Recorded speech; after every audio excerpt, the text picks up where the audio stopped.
नमस्कार साथियों, जय हिंद, वंदे मातरम। आप सभी का बहुत बहुत स्वागत है आपके अपने YouTube चैनल एग्जाम ट्रिकी में। दोस्तों, आज हम यहाँ पर बात करेंगे चाइल्ड डेवलपमेंट एंड लर्निंग। आप सभी को पता है कि डीएड स्पेशल एजुकेशन से जो भी छात्र अपना डिप्लोमा कर रहे हैं, चाहे वो आपके HI के हों, चाहे वो VI के हों और चाहे वो हों IDD के, इनका सभी का भैया फर्स्ट ईयर का इम्पॉर्टेंट टॉपिक है दोस्तों ये। क्योंकि ग्रोथ एंड डेवलपमेंट ये हमेशा आपसे पेपर में पूछा जाता है, और अगर आपसे 10 नंबर में क्वेश्चन उठता है तो कहेगा भैया कि ग्रोथ एंड डेवलपमेंट क्या होता है, और साथ ही साथ उनको प्रभावित करने वाले कारक और उनके सिद्धांतों की व्याख्या कीजिए। और 10 नंबर में ये क्वेश्चन आपका 100% दोस्तों पूछा ही जाता है, ये मान के चलिए। नहीं तो आपका 5 नंबर में प्रश्न आना ही आना है इस चैप्टर से।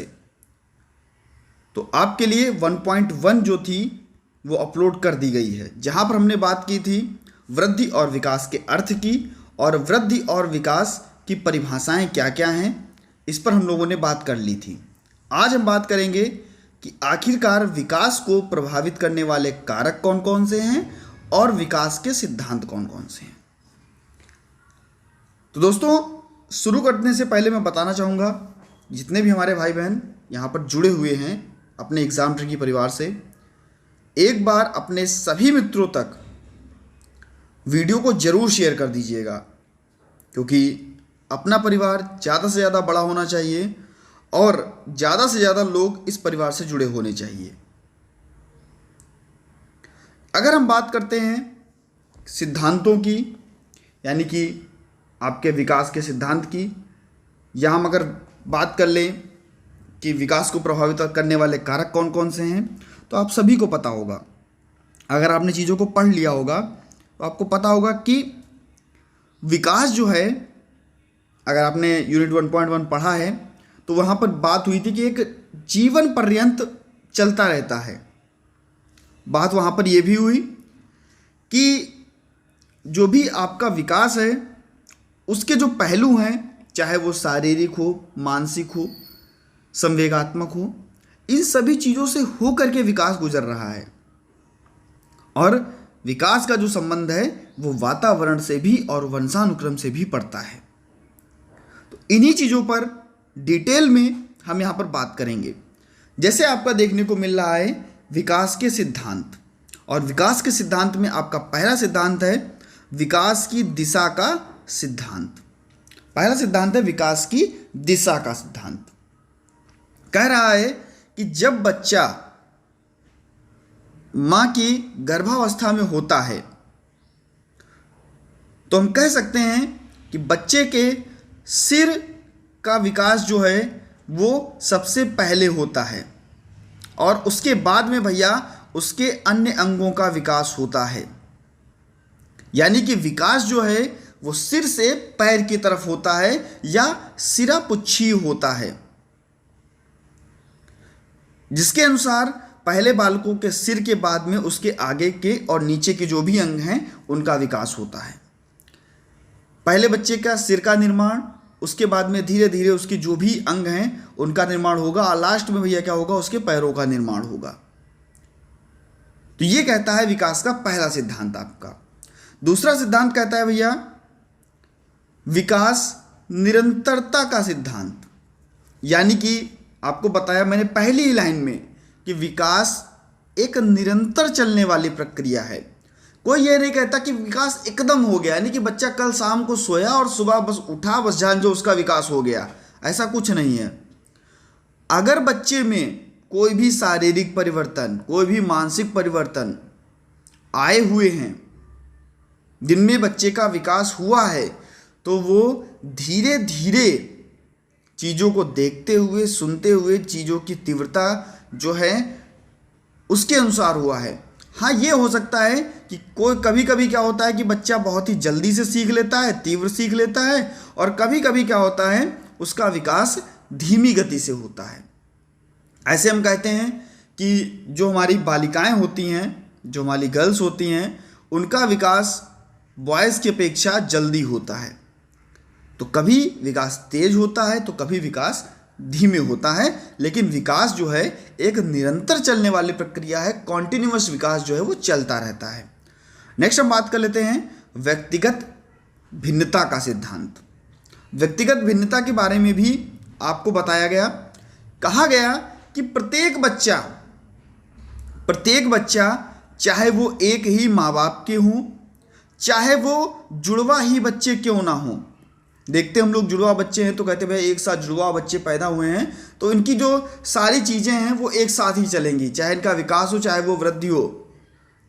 ऐसा बिल्कुल नहीं है। प्रत्येक बच्चा, उसके बोलने का ढंग, उसके बातचीत का ढंग, उसका शारीरिक, उसका संवेगात्मक, जितनी भी चीज़ें हैं, मानसिक, ये सारी चीज़ें जो हैं उनमें भिन्नता देखने को मिलती है। दो व्यक्ति कभी भी एक समान नहीं हो सकते, एक समय प्रतिक्रिया वो नहीं दे सकते। जो व्यक्ति जन्म से लंबा होता है वह आगे जाकर के व्यक्ति जो है वो लंबा व्यक्ति बनेगा। लेकिन अगर हम कहें कि एक ही उम्र के दो बालक, तो उनमें सभी में शारीरिक, मानसिक और सामाजिक विभिन्नताएं जो हैं वो देखने को मिलती हैं। और यही कहता है आपका व्यक्तिगत भिन्नता का सिद्धांत। आपको केवल चीज़ों को समझना है, जो ये चीज़ें हैं इनको आपको रटना नहीं है। अगर आपने इस चीज़ को समझ लिया तो आप पेपर में बेहतर करके ले जाओगे, बेहतर अंकों के साथ में आप एग्ज़ाम को पास करोगे।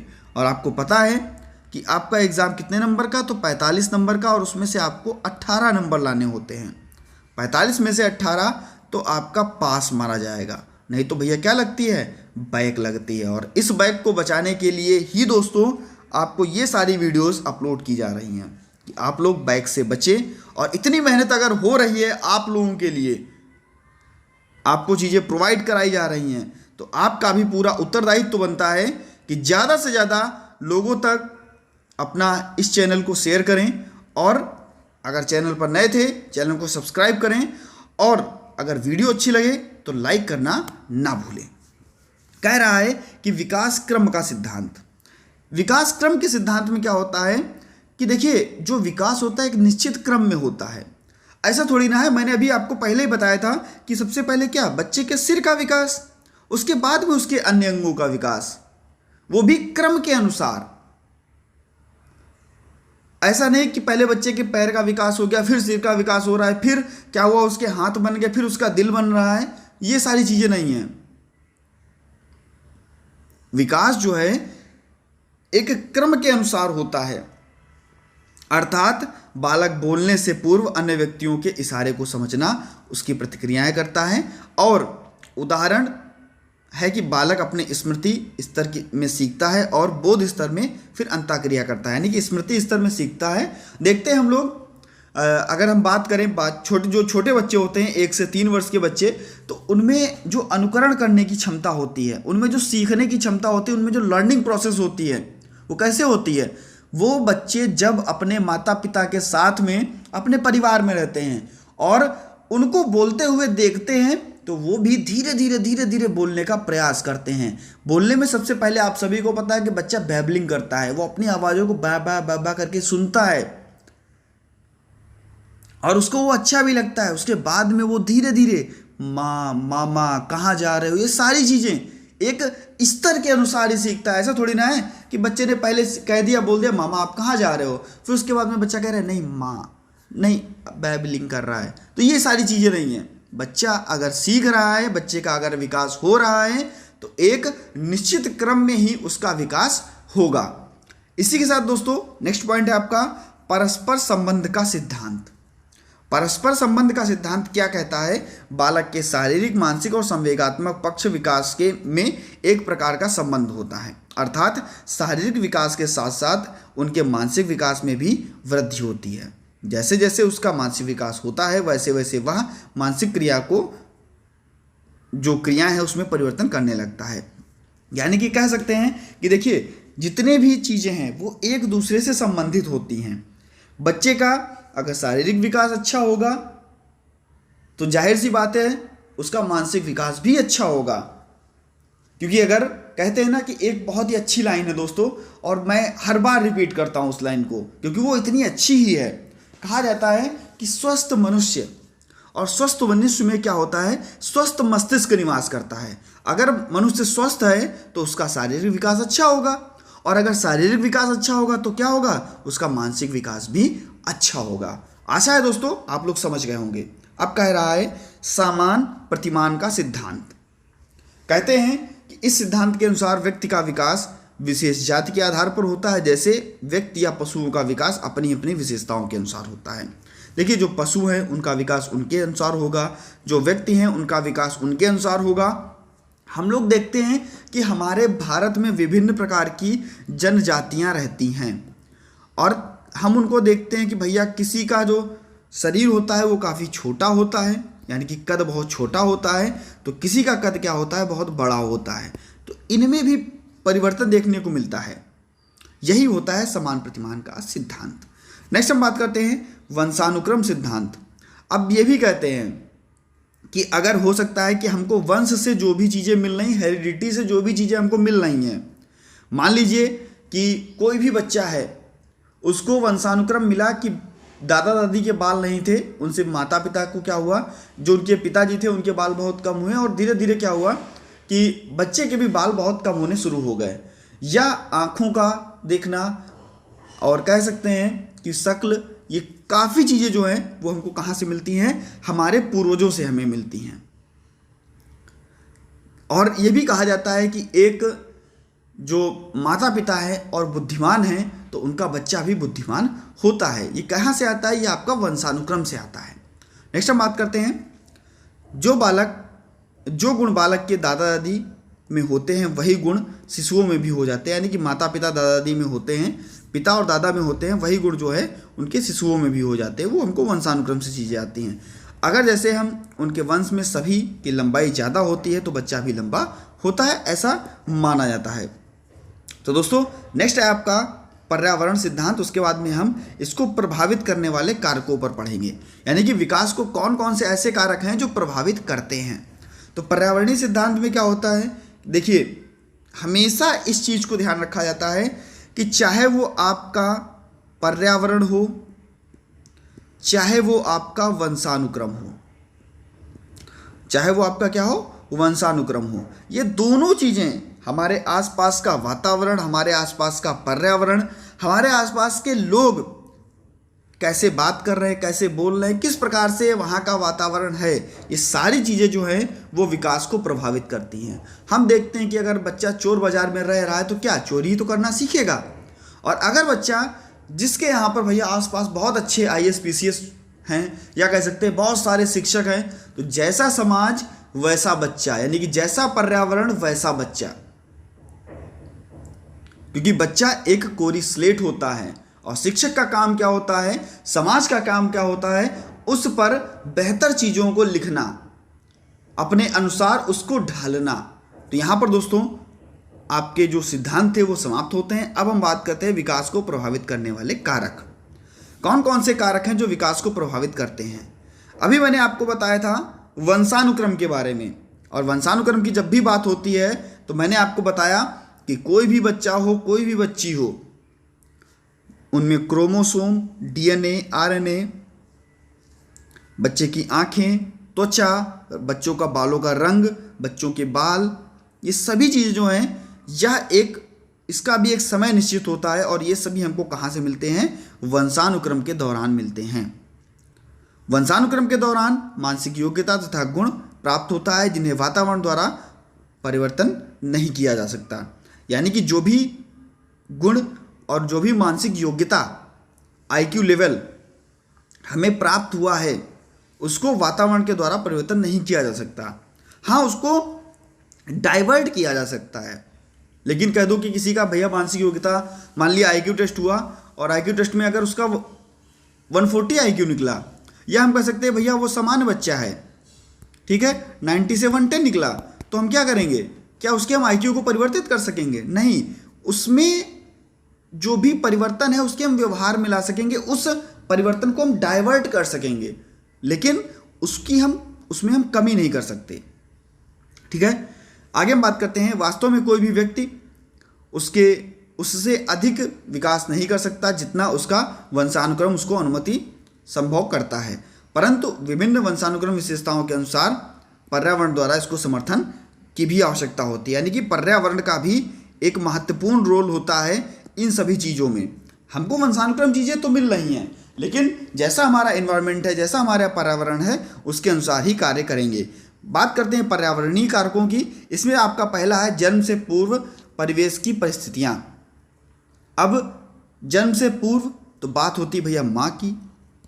अगर हम बात करें माँ की, तो माँ की शारीरिक स्थिति कैसी है, माँ को भोजन अच्छा मिल रहा है कि नहीं मिल रहा है, और गर्भावस्था के समय परिस्थितियाँ कैसी हैं। जब बच्चे ने जन्म लिया तो बच्चे में रक्त की कमी थी या नहीं थी, या माता में किसी भी प्रकार की कोई कमी तो नहीं थी। उसको जन्म के या गर्भ के समय माता को कोई भी कार्बोहाइड्रेट, प्रोटीन, विटामिन, वसा और कह सकते हैं कि आपका जितनी भी चीज़ें हैं, क्या माता कुपोषित थी, धूम्रपान तो नहीं करती थी, ये सभी चीज़ों का बहुत ही ध्यान रखना होगा। और अगर इनका ध्यान अच्छा होगा तभी भैया एक स्वच्छ बच्चे का, एक स्वस्थ संतान का जो है वो विकास अच्छा हो पाएगा। नेक्स्ट हम बात कर लेते हैं भैया पोषण।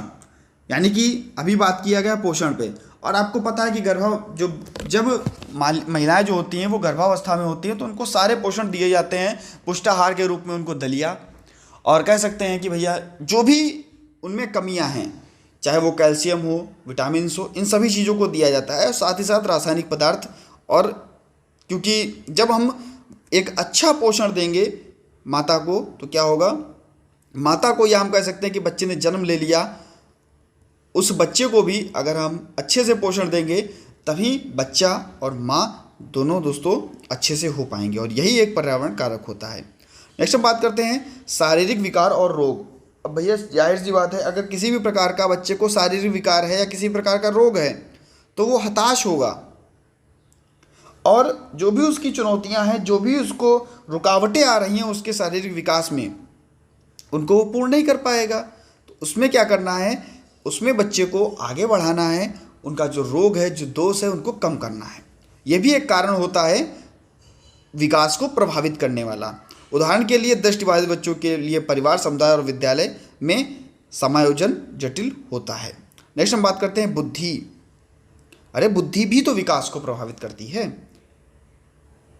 बच्चों में मान लीजिए बच्चा मंद बुद्धि है, या बच्चा बहुत धीमे सीख रहा है, तो उसमें चलने फिरने से संबंधित या जो भी उसके कार्य करने की या चलने फिरने की जो क्षमता है वो कम होगी। तो ये भी चीज़ें हैं, बुद्धि भी आपके विकास को प्रभावित करती है।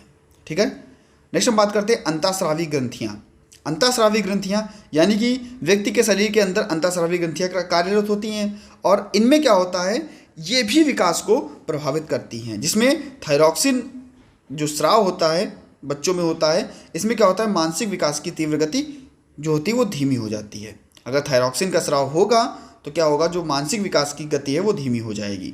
इसी प्रकार से हम बात करते हैं भौतिक, चाहे वो जल हो, चाहे वो शुद्ध वायु हो, प्रकाश हो, ये सारी चीज़ें जो हैं वो आपके विकास को प्रभावित करती हैं। अगर ये सारी चीज़ें सही से नहीं मिलती हैं तो व्यक्ति का विकास जो है वो प्रभावित होता है। अगर हम बात करें अभिप्रेरणा, जिसको हम लोग बोलते क्या है, मोटिवेशन,